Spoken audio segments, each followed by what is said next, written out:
This is what happens, man. This is what happens to me on most mornings. I was 300 pounds twice in my life. So every day I have my shoes laid out because I hate running. People don't believe it. So this is what happens. Every day I wake up out of my bed and there's my shoes. My shirt, my shorts, depending on the weather. There's some days I wake up and I just look at the shoes for hours. And then I'll start walking around the house. And I say, I don't even run today. I'm not doing shit today. Nothing. I don't have to. I did all that shit. I did all this shit. I went through all this hell weeks and got my ass kicked all the time and made it. What am I doing this shit for? And that's when I think. I got 2.3 million followers on Instagram. This ain't about you anymore, motherfucker. This ain't about your ranger schools and getting beat as a kid and shit. You have an obligation, not to yourself, but to everybody out there that is touched by what you do as a human being. While nobody knows what I'm doing, no one is videoing me and shit. I am a virtual trainer mentally, because there's a lot of people out there saying, man, David Goggins is getting after today. And if I wake up one morning and don't do that, I go back to that David Goggins who lied about being who he wanted to be. So my thing that keeps me going every day is my mission in life. Wow, I did not choose it. I'm an introvert and I hate what we're doing even right now. Is to always stay the course. You man the up every day of your life because you know exactly what it is to not man up. I've done that too many times in my life. But that's what keeps me going. Every day I wake up, I don't just run a mile, 2 miles. It's the one thing I hate the most to do, and I do it like I love it. 250, 60, 70, 300-mile runs at one time, no sleep. And every step, when I get to the, think about this, I get to the start line, cussing at Jennifer. Why the f*** am I here? I hate this shit. After 70 some hours of running, every question I ever had is answered. Every question I had is answered. The brain is the most powerful weapon in the world. And it's crazy how a kid that wasn't real smart, I was forced to go only internal. External had to go away. The external world had to go away.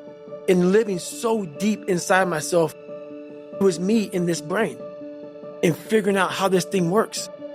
And so many people are doing exactly that. The supplements, the this, the that. And I agree, it helps.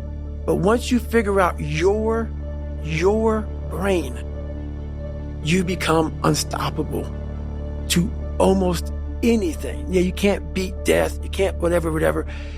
Your brain's amazing. Once you feed it the right conversation, the right mental nutrients, the right mental supplements, the right internal dialogue at the right time, with the right hit, with the right proof of what you've done in the past, and you send it right to the right circuit, dude, you're a beast. Beast. But once again, you just can't read about it. You can't sit back and be a theorist. You have to be a practitioner. Every place I went in the military, there was this ethos about how this place is, how we're going to live, how we're going to represent ourselves. And I walked around and I saw that most people didn't live up to that ethos. Like if you go to whatever company, they have this mission statement on how we want to run our company. I made one for myself on how I want to be. And that is why if people can make up a mission statement, an ethos in which they want to live by, and every morning you wake up, you hold yourself accountable to that mission, not a company's, your own. Make up your own mission statement. What do you want to be in life? And once you do that, now you can work with somebody to get better. You can work with yourself to get better. But until you know what you want to stand for, you will always just be sitting down. You'll never stand for anything. We want to be the best amongst the average people.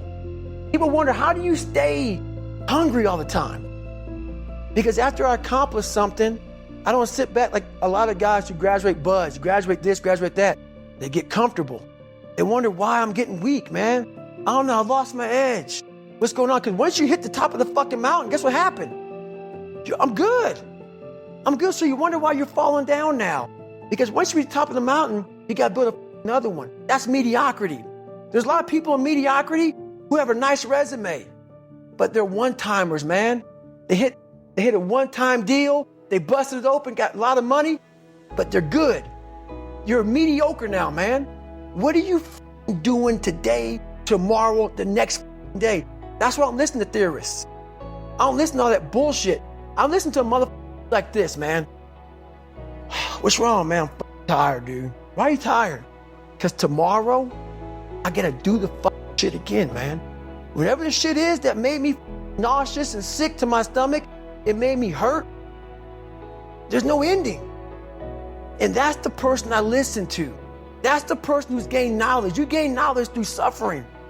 And on the other end of suffering is a world that very few have ever seen. A beautiful world, because that's where you find yourself. The most important conversation you will ever have in your life is the one you have with yourself. You wake up with it, you walk around with it, you go to bed with it. Eventually, you're going to act on it, whether you're good or bad. You have to. That's why the whole thing about this book I have, it's about you. It is about you. It's strictly about you finding who you are. So many people die, live 100 years, never fucking know who they are. Never know who they are. You have to look in that mirror and know there's so much more in here, man. Because I can literally right now be a 300-pound guy spraying for cockroaches still to this day. If I did not look in that mirror and say, there has to be more to this. This can't be it. And then willing to go into it, dive deep into it, and give all I have to find it. So that's what all that's about.